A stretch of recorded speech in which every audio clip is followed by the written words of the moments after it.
Maraming salamat mga boss sa pagsubaybay sa buhay ni Harvey York. God bless po sa inyong lahat. Pa-subscribe mga boss sa aking channel Boss Mac. Salamat. Kabanata 651.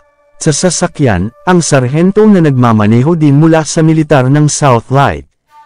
Sa ngayon, siya ay ngumiti at sinabi, "Brother Ward, sobrang swerte mo." Ang Sword Camp ay bihirang nag-recruit ng mga tao ngayong taon at napakakaunting mga tao ang nakapag-enroll sa nakaraang 3 taon. Narinig ko na nagpa siya si Teniente Colonel Ethan na kumalap ng mas maraming mga tao dahil sa pagbabalik ni Prince York sa Buckwood. Sa oras na ito, hindi lamang maaari mong matugunan ng Teniente Colonel Ethan, ngunit sinasabing napunta siya at sunduin si Prince York mismo. Si Prince York, siya ang tunay na walang korona na hari ng ating hukbo ng Southlight. Isang malaking karangalan ni Teniente para sa iyo upang matugunan siya. Natuwa rin si Connor Ward sa sandaling ito, si Prince York, ang maalamat na figure sa hukbo ng Southlight. Bagaman ang mga taong makakamit ng tagumpay sa purgatorio tulad ng battlefield ng Central American hindi ang mga Diyos ng digmaan sa hukbo, ngunit sila pa rin ay ang mga idolo ng maraming mga sarhento. Oo, dati hindi ko alam na ang maalamat na figure na natalo sa American Delta Force ay si Prinsipe York. Hindi ko inisip na maaari ko talagang makilala si Prince York ngayon. Medyo emosyonal si Connor sa ngayon. Naramdaman niya na nasa kalakasan siya ng kanyang buhay. Iyon ay dahil may kakayahan ka. Maraming militar na naisip ng mga opisyal na maaari kang sumali sa Sword Camp. Kung hindi, hindi namin ipapaalam sa isang tagalabas na ang maalamat na figure ay si Prince York. Ang sarhento sa harap ay tumanggaw ng isang ngiti. Si Tanya Yates na nakaupo sa backseat din ay ngumiti sa sandaling ito. Connor, ito ay dahil kapansin-pansin ka. Kung hindi, paano natin makukuha ang pagkakataon na magkaroon ng isang sulyap sa mukha ni Prince York? Itinuwid agad ni Connor ang kanyang likuran, pakiramdam na kampante matapos marinig ang mga salitang ito. Gayunpaman, ang kanyang mukha ay naging isang maliit na malupit kapag siya ay tumingin kay Cynthia Zimmer na nakaupo sa tabi niya. Una niyang nais na ipakita ang kaunti sa harap ni Cynthia upang siya ay humanga sa kanya at kahit na mahulog sa pag-ibig sa kanya, ngunit sa huli. Kalmado si Cynthia at medyo nag-ambala at iba pa hindi alam kung ano ang pinagdadaanan niya. Nagdilim ang mukha ni Connor habang pinapanood ang eksenang ito. Ang babaeng ito, hindi ba niya iniisip ang tungkol sa Liv? Na manugang, ano ang napakahusay tungkol sa taong iyon? Napansin din nina Leighton Love at Tanya Yates na ang kapaligiran sa kotse ay wala sa iba. Mabilis silang nagbago sa mga bagong paksa na pag-uusapan. Kung hindi, ang kapaligiran sa kotse ay magiging masyadong awkward. Matapos magmaneho ng higit sa 1 oras, sa wakas ay dumating sa base ng pagsasanay ng Sword Camp. Ang lugar na ito ay mabigat na binabantayan, at mayroong mga sarhento na may live na bala sa lahat ng dako. Ang bawat isa sa mga sarhento na ito ay nagdala ng mahabang mga tabak, na may kaunting sinaunang aura. Gayunpaman, ang mga taong iyon ay pamilyar sa lahat ng paggamit ng mga baril, hindi tulad ng sa labas ng mundo na ipinagpalagay, ang Sword Camp ay gumagamit lamang ng mga kutsilyo. Di nagtagal, ang mga sarhento at mga miyembro ng kanilang pamilya na dumating upang lumahok sa pagtatasa ay lahat inayos upang magtipon sa isang malawak na lugar. Sa oras na ito, isang kabuuang 100 tao ang nagawang upang lumahok sa pagtatasa. Ang 100 tao na nangungunang mga figure kabilang sa mga recruit sa lahat ng mga pangunahing rehiyon ng militar. Gayunpaman, sa sandaling dumating sila sa Sword Camp, lahat ay tulad ng isang rookie, naghahanap sa paligid ng isang blanko na ekspresyon. May isang tao sa tabi na nagpapaalala sa kanya sa sandaling ito. Magsalita ng kaunti at obserbahan ang higit pa sa lugar na ito. Huwag labis na timbangin ang iyong sarili. Ang mga nakatayo rito, sila ang hari ng arms. Oo, ang tinatawag na King of Arms, mayroong marami sa kanila sa Sword Camp, maaaring hindi magpakita ng interes sa kanya. Sinasabi ni Teniente na mayroong ilang matuwid sa sariling mga idiots na dumating sa Sword Camp upang manggulo sa paligid habang sila ay nakatala sa hukbo. Sa huli, sila ay itinapon at tinanggal mula sa hukbo, pinalayas sila. Ang mga tao sa buong paligid ay nakinig. Tila, sila ay nagkaroon ng kanilang sariling mga pantasya at puno ng mga inaasahan ng maalamat na hukbo na ito. Sa sandaling ito, kahit na si Connor na hindi masisira na mayabang ay natigilan, hindi niya ito matulungan. Maraming mga aces dito. Kabanata 652. Tulad ng para kay Leighton Love, si Tanya Yates, at iba pa, marami silang nakita mula sa lahat sila ay nagmula sa malaking pamilya. Gayunpaman, nanginginig pa rin sila ng kaunti at parang mapuputol ang kanilang lalamunan. Gayunpaman, tuwang-tuwa pa rin sila, ito ay dahil sa mga maaaring makapasok at makalabas sa lugar na ito ay alinman sa pinakamahusay na hukbo o sa kanila kasamang kamag-anak. Ang mga kamag-anak na iyon, ang ilan ay mga opisyal, ang ilan ay nagtrabaho sa militar, ang ilan ay gumagawa ng negosyo. Bagaman mayroon silang iba't ibang pagkakakilanlan, bawat isa ang mga taong iyon ay may malakas na background. Ang ilan ay madalas silang lumitaw sa TV at sa mga pahayagan. Ang ganitong mga karakter ay kapansin-pansin. May maraming mga benepisyo din sa pag-alam ng ilan sa kanila. Ang lahat ng mga sarhento ay sumulong, ang nalalabi sa pamilyang dumating ang mga miyembro dito. Ang karamihan ng tao sa eksena ay nahati sa dalawang pangkat. Ang mga nakagagambalang at walang talo na mga sarhento ay lahat na hiniling na sumulong sa sandaling ito at nakapila sa linya. Ang mga miyembro ng pamilya ay dumating sa lugar ng manunood at umupo. Tuwang-tuwa sina Leighton at Tanya sa malaking shot na nakaupo sa tabi nila. Gayunpaman, biglang naisip ni Tanya ang isang bagay. Pagkatapos ay nagsimulang tumingin siya sa nakapalibot na karamihan. Ngumisi si Tanya matapos tingnan ang paligid, tiyak na dumating si Harvey upang maging nakakatawang basura. Hindi ba niya sinabi na darating siya? Nasaan siya? Bakit hindi ko siya mahahanap? Honey, paano ka makapaniwala sa mga salita ng basura na iyon? Tiyak na hindi ko siya sineryoso. Si Leighton ay nanloko. Pagkatapos ay pinayuhan niya, Cynthia, itigil ang pag-hangout kasama ang mga ganyang tao sa hinaharap. Sa halip, dapat ay lumapit sa kay Connor Ward. Siya ang magiging malaking shot sa hinaharap. Ito ay para sa iyong kabutihan. Si Cynthia ay sumagot ng walang pasubali at nagsimulang mag-scan para kay Harvey sa buong paligid. Hindi niya sinasadya na naramdaman na ang kanyang bayaw na napakalakas at hindi magsisinungaling sa kanya. Gagawin niyang tiyak na darating. Gayunpaman, hindi niya siya mahahanap sa gitna ng karamihan. Kabilang sa mga sarhento na nakalinya sa harap, naroon si Connor na tumingin sa paligid ng mahabang panahon at hindi niya mahanap si Harvey sa lahat. Paulit-ulit siyang naninira sa kanyang puso ng sandaling iyon. Ang basura ay talagang basura. Ano pa kaya ang ginagawa niya maliban sa magyabang lang? Tahimik. Darating ang Teniente Colonel Ethan. Sa harap, isang sarhento na may suot na commander ang uniforme ay nagsalita ng mahigpit. Bigla, natahimik ang nakapalibot na lugar. Naghihintay ang lahat na may pagpigil ng hininga. Di nagtagal, isang sasakyan sa labas ng kalsada ang pumasok. Nang makita ng sarhento sa gate ang kotse, siya ay agad na tumayo at sumaludo. Ang lahat ng mga sarhento ay nanunood sa off-road na sasakyan na ito at lumapit sa lugar na may paghanga. Ang karamihan ng tao ay nagkwemord sa sandaling ito. Si Prinsipe York ay nandito na. Parehong mga katawan ni Leighton at Tanya ay agad na napawi pataas. Sinusubaybayan nila ang sasakyan sa labas ng kalsada ng malapit. Bumukas ang pintuan ng kotse at isang binata sa militar ng uniforme ang bumaba mula sa sasakyan sa labas ng kalsada. May isang kinakalawang na tabak na nakabitin sa kanyang baywang. Ito ang Lieutenant Colonel ng Sword Camp, si Ethan Hunt. Nang makita siya ng mga sundalo, nagpakita silang lahat ng paghanga sa panatiko. Siya ang nangunguna sa 4 na Diyos ng digmaan ng Satellite na rehiyon ng militar. Isang tao na nasa isang par sa unang utos ng Southlight Province. Tuldok. Ang mga miyembro ng pamilya na iyon ay napasinghap nang makita nila itong eksena.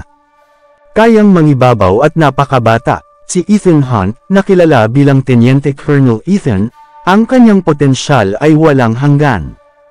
Kasabay nito, nakuha ng lahat ang kanilang pansin patungo sa backseat ng sasakyan sa labas ng kalsada. Ito ay dahil mula nang makuha ni Ethan na lumabas, ang maalamat na si Prince York ay dapat na lumitaw sa susunod. Ang misteryosong si Prince York. Kahit na matapos ang napakaraming taon, wala sa kanyang mga larawan ang tumagas, at kakaunting mga tao ay nasaksihan siya ng personal. Isang karangalan na ito ang pagkakaroon ng pagkakataong makita si Prince York ngayon. Tiyak na maaaring magdala ito ng karangalan at prestihiyo sa kanilang pamilya. Nakakalungkot na pinabayaan sila, ang taong nasa sasakyan sa labas ng kalsada ay hindi nagbabalak na bumaba. Nata 653. Naglakad si Ethan Hunt sa harap ng karamihan at sinabi ng walang pakialam, una sa lahat, maligayang pagdating sa pagtatasa ng sword camp. Pangalawa, nais kong linawin ang isang bagay. Nasa sasakyan si Prinsipe York.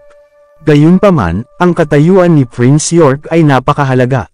Siya ay hindi isang ordinaryong tao na maaaring makatagpo. Ang bawat tao ay nakaramdam ng kaunting pagsisisi matapos itong marinig.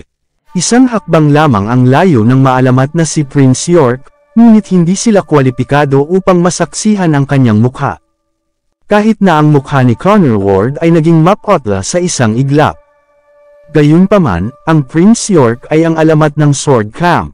Kung wala siya, hindi tayo magkakaroon ng prestihiyo na mayroon kami ngayon, kaya makakatagpo si Prince York sa mga sarhento na lumahok sa pagtatasa mamaya. Dagdag pa ni Ethan, ang lahat ng mga sarhento, kabilang si Connor, ay puno ng sigasig matapos marinig iyon. Sa wakas ay nakamit nila ang maalamat na figure. Maaaring patakbuhin ni Prince York ang militar, ang mga kalye, at kahit na ang merkado ng negosyo. Upang matugunan ang tulad ng isang malaking shot, dapat na inaalok ng isang mataas na kalidad na insenso sa kanyang nakaraang buhay. Ang mga miyembro ng pamilya na iyon ay labis na ikinalulungkot. Sila ay tumingin sa off-road na sasakyan ng hindi sinasadya. Sila ay pinalawak ang kanilang mga mata at sinubukan upang makita kung ano mismo parang si Prince York. Sinubukan din nina Layton at Tanya ang kanilang makakaya upang tumingin sa sasakyan. Si Cynthia ay napaka-curious din tungkol sa kay Prince York. Sa sandaling ito, maingat niyang pinaglaruan ang kanyang mga mata. Habang tinitingnan niya ang figure, bigla, siya naramdaman at sinabi, bakit ko naramdaman na ang tao sa loob ay si brother-in-law?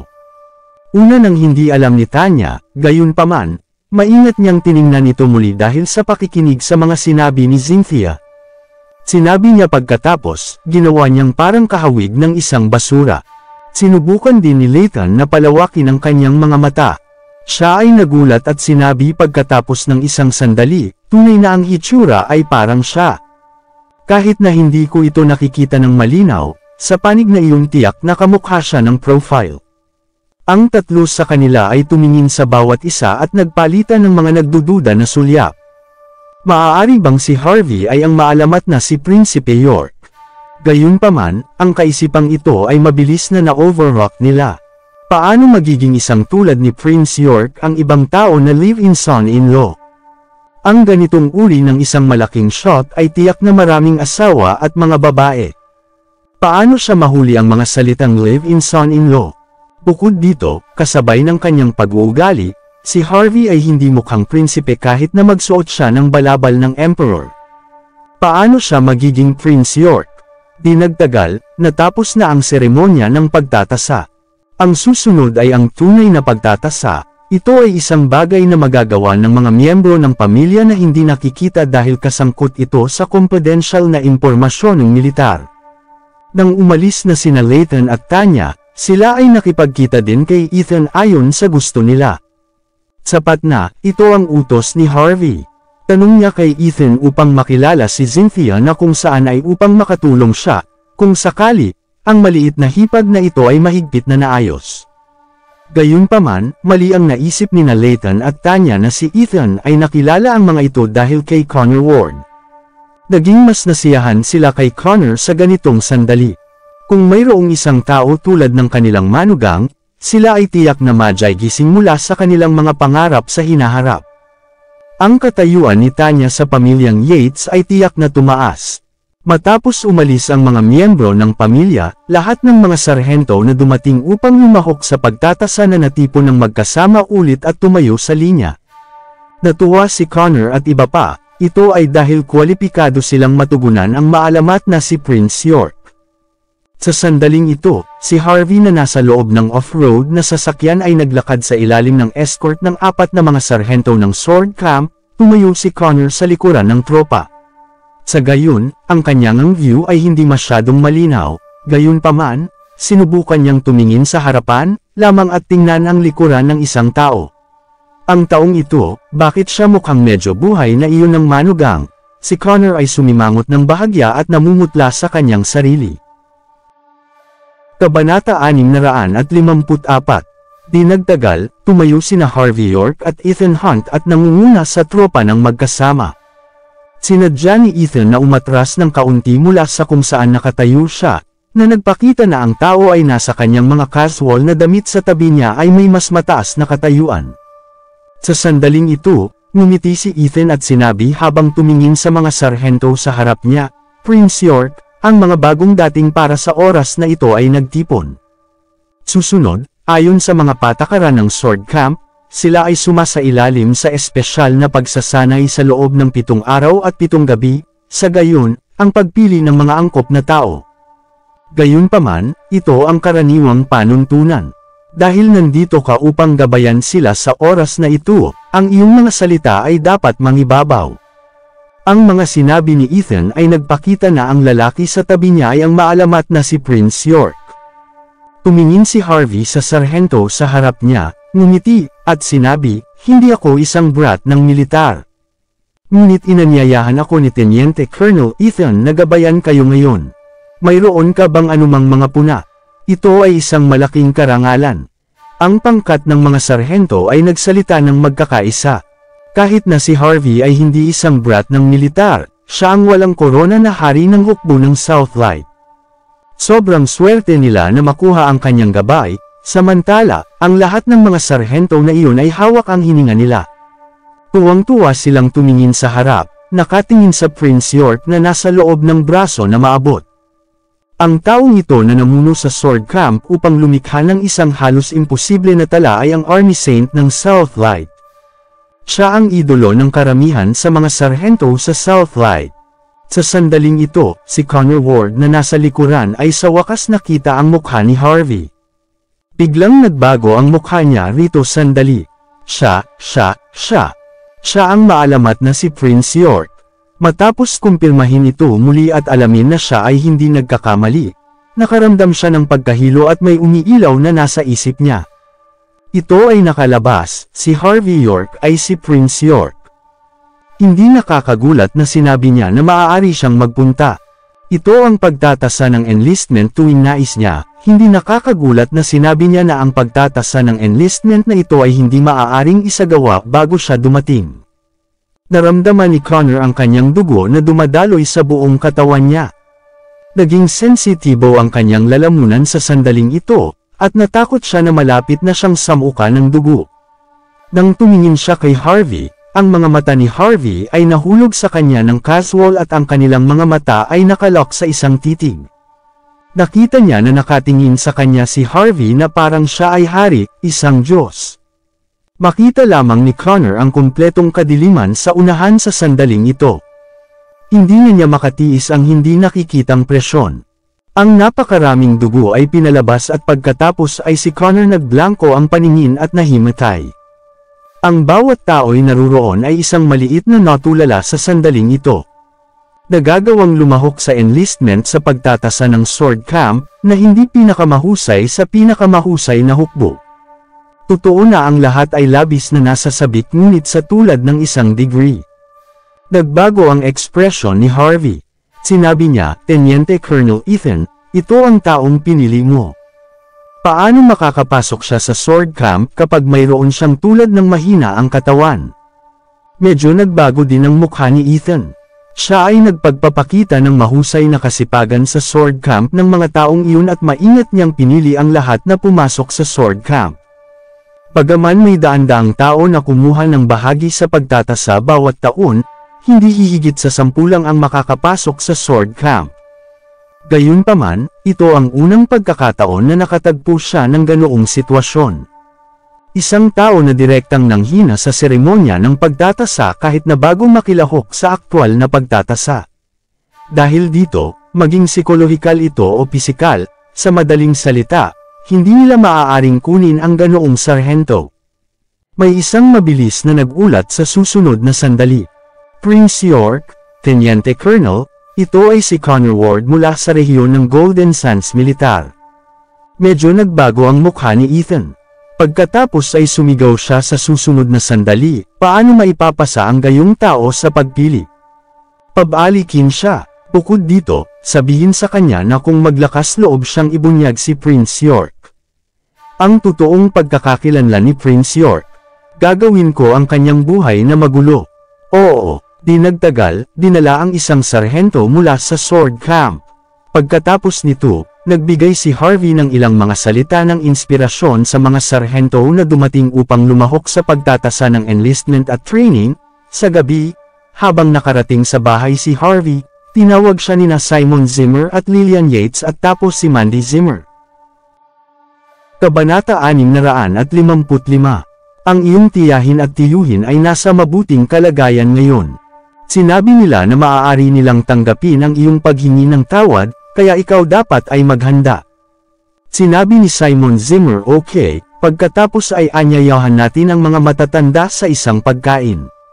Sinabi ni Harvey York, di nagtagal, nag-book sila ng isang silid sa Kingdom Palace. Dumating sina Tanya Yates at Leighton Love sa gabi, at si Cynthia Zimmer ay kasama nila. Parehong si Tanya at Leighton ay nag-flush na may kasiyahan. Tila hindi nila maipaliwanag na masaya na parang nanalo sila ng ilang milyong dolyar. Nang makita nila si Simon at ang kanyang asawa sa sandaling ito, nakangiti sila ng napakamagalang. Sister, brother-in-law, kung ano ang nagpapasaya sa iyo. Sabihin mo sa amin, upang maging masaya din kami para sa iyo.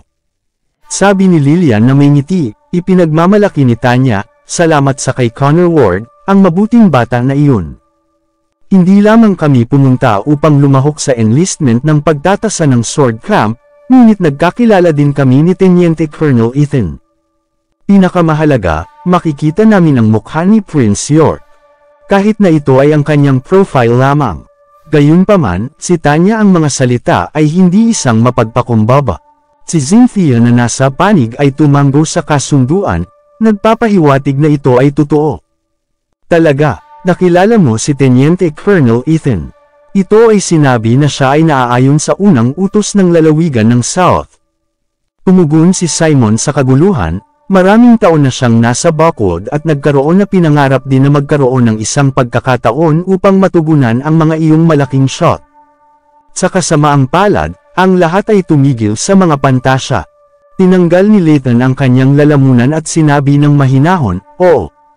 Tila kilala kami ni Teniente Colonel Ethan. Siya ay talagang dumating upang batiin si Cynthia at sinabi yun ay mahahanap niya siya para sa anumang bagay sa hinaharap. Ano? Alam ni Teniente Colonel Ethan kung sino kayo. At siya ay masigasig. Sina Simon at Lillian ay sumulyap sa isa't isa sa pagkamangha, na may isang pahiwatig ng inggit. Ipinaliwanag ni Tanya na may ngiti, ito ay normal. Sila ay dapat na magkaroon ng impormasyon tungkol sa kay Connor at sa amin. Sa palagay ko, si Connor, ang batang ito ay tunay na kamangha-manghang. Dapat naisip iyon ni Teniente Colonel Ethan na siya ay nangangako sa hinaharap. Kaya nga siya ay makakatulong sa pakikipagkaibigan sa amin. Lahat tayo ay nasa magagandang libro ngayon. Nagsalita si Tanya. Oy, nakakalungkot na hindi kayong pumuntang dalawa. Kung hindi, tiyak na ipapakilala kita sa kay Teniente Colonel Ethan. Sinabi ni Leighton na may ngiti, si Simon at Lillian ay berde na may inggit noong siya ay sinabi nito.